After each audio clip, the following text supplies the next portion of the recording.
Assalamu alaikum. This is Simra Salik and I am a clinical psychologist by profession.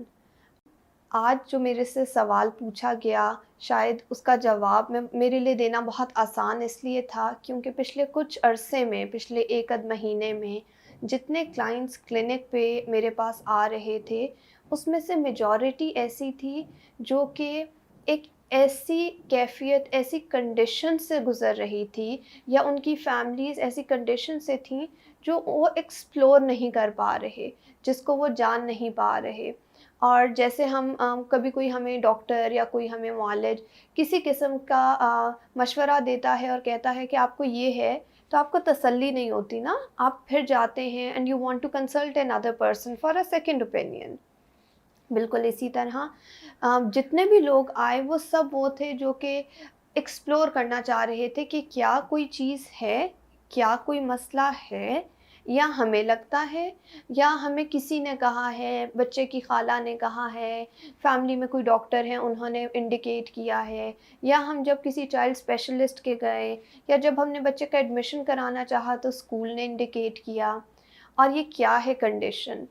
आजकल जो बहुत ज़्यादा पाई जा रही है, बहुत ज़्यादा हम नोट कर रहे हैं, क्लिनिक्स पे रिपोर्ट हो रही है, स्कूल्स में रिपोर्ट हो रही है, वो है ऑटिज़्म।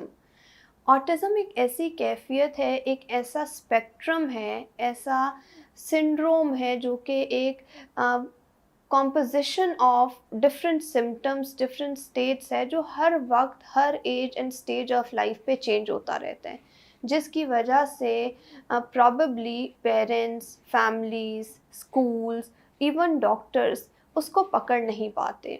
जैसे बच्चा 2 साल का होता है तो हम एक्सपेक्ट करते हैं कि बच्चा बात करता होगा, मगर वो बात नहीं करता। तब हम कहते हैं कि नहीं कोई बात नहीं, अभी थोड़ा-सा छोटा है, घर में कोई बंदा नहीं है बात करने वाला, अकेला है इस वजह से। फिर हम देखते स्कूल जाते हैं, तो हम कहते हैं नहीं बहुत लाडला था ना असल में, घर में ऐसा था, तो इस वजह से वो दोस्तों से घुलता-मिलता नहीं है।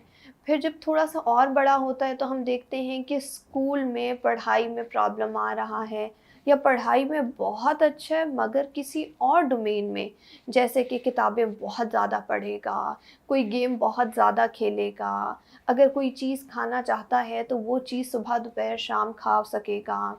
कपड़े कोई बहुत पसंद हैं तो बहुत ज़्यादा पसंद हैं। तो इस तरह की प्रॉब्लम्स जो कि शायद एक प्रॉब्लम नहीं नज़र आ रही होती, बट एक पर्सनैलिटी या तबीयत या शख्सियत का एक फ़ीचर नज़र आ रहा होता है। तो ये हमारे पास आजकल आने वाले लोगों में बहुत ज़्यादा है। थोड़ी-सी परेशानी की बात ये है कि जब हम उनको देखते हैं एक बड़ी स्टेज पे, जैसे कि जब उन्होंने यूनिवर्सिटीज़ जाना है या जब ऐसे ही बच्चों की शादियाँ होनी हैं या जब ऐसे बच्चे रिलेशनशिप्स मेंटेन नहीं कर पा रहे होते या उनकी शादियाँ हो जाती हैं और एक हस्बैंड वाइफ मैरिटल डिस्कॉर्ड रहता है। तो हम जब उनको ट्रैक बैक करने की कोशिश करते हैं, तो वो बहुत से ऑटिस्टिक फ़ीचर्स अपने साथ कैरी कर रहे होते हैं, जो शायद बहुत माइल्ड बॉर्डरलाइन लेवल पे इनिशियली हों, बट वो उनकी हायर लेवल ऑफ फंक्शनिंग में थोड़ा-सा प्रॉब्लम क्रिएट करते हैं। इन प्रॉब्लम्स की वजह से पेरेंट्स को भी परेशानी होती है और आपकी डेली फंक्शनिंग किसी भी स्टेज पे आके ख़राब होना शुरू हो जाती है। अब सवाल ये बनता है कि कब और कैसे पता चलेगा? अगर आपका बच्चा छोटी-सी एज में कोई भी चीज़ ऐसी करता है जो आपको लगता है कि प्रॉब्लम है, आप उसकी वजह पे ना जाएँ, बट आप उसको एक्सप्लोर करें, बच्चे को आइडेंटिफ़ाई ना करके दें। अगर बच्चा बहुत ज़्यादा डिंकीज़ के साथ खेलता है, लॉक्स के साथ खेलता है, कोई ऐसे खेल खेलता है जिसमें स्पिनिंग बहुत ज़्यादा है, कोई वर्ड्स बोलते हैं तो वो वर्ड्स को रिपीट करता है, जो अमूमन छोटी उम्र में हमें बहुत क्यूट और प्यारा लगता है। मगर अगर आप पूछते हैं आपका क्या नाम है और वो रिपीट करता है आपका क्या नाम है, तो ये भी एक ऐसी ही इंडिकेशन है। सिमिलरली स्कूल जाने में या जब आप रूटीन चेंज करते हैं तो वो उसके साथ अडैप्ट कैसे करता है? क्या वो चेंजेस को बहुत आराम से रूटीन में ले लेता है? या जब वो ज़िद पे अड़ता है तो क्या वो एक ज़िद पे अड़ ही जाता है या जब आप बहलाते हैं, आप चेंज करते हैं तो वो उसके बाद ठीक हो जाता है? क्या वो कभी-कभी कोई बहुत पुरानी ऐसी बात कर देता है जो आपको हैरान कर देती है, तो हम तब समझते हैं कि इसकी मेमोरी बहुत अच्छी है, जबकि शायद वो कोई एक ऐसा वाक़या, ऐसा इंसिडेंट या ऐसी चीज़ हो जो कि उसके दिमाग में फँसी रह गई हो। बिल्कुल इसी तरह अगर कोई भी ऐसी चीज़ जो उसको सोशल इंटरैक्शन में, आई कॉन्टैक्ट करने में प्रॉब्लम आ रही है, किसी से बात करने में आ रही है, वो स्किल्स जो उसके साथ के दोस्त, उसके साथ के कज़न्स, फैमिली के लोग सीख कर आगे निकल रहे हैं और वो लैक कर रहा है, तो आप ज़रूर एक्सप्लोर करें। इसी का एक डोमेन वो है जो बड़े बच्चों में आता है।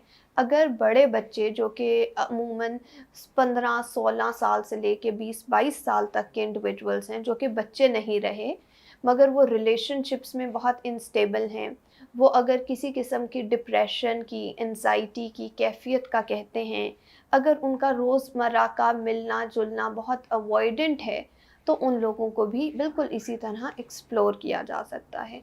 ज़रूरी नहीं है हर बच्चा ऑटिज़म का शिकार हो, मगर हर इंसान ऑटिज़म की कोई 1-2 फ़ीचर्स लेकर बहुत नॉर्मल ज़िंदगी गुज़ार सकता है।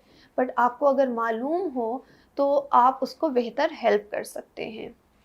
इसके लिए सिर्फ़ एक एडवाइस या टिप आज देखने वालों के लिए कि ऑटिज़्म एक ऐसी कोई बीमारी नहीं है जो दवाई से ठीक हो सकती हो।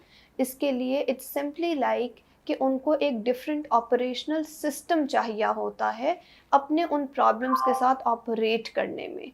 तो वो जो ऑपरेशनल सिस्टम उनको चाहिए अगर हम वो प्रोवाइड कर देते हैं, तो ये बहुत नॉर्मल इंसान की तरह फ़ंक्शन कर सकते हैं। अनलेस ऑटिज़्म के साथ आने वाली और भी बहुत सी तकालीफ, बहुत सी प्रॉब्लम्स या बहुत से डेवलपमेंटल माइलस्टोन्स या कोई ऐसे डिलेज़ आ रहे हों, उन चीज़ों के लिए फिर हम थोड़ी-सी मुख्तलिफ़ तरह की मदद ले सकते हैं। Thank you.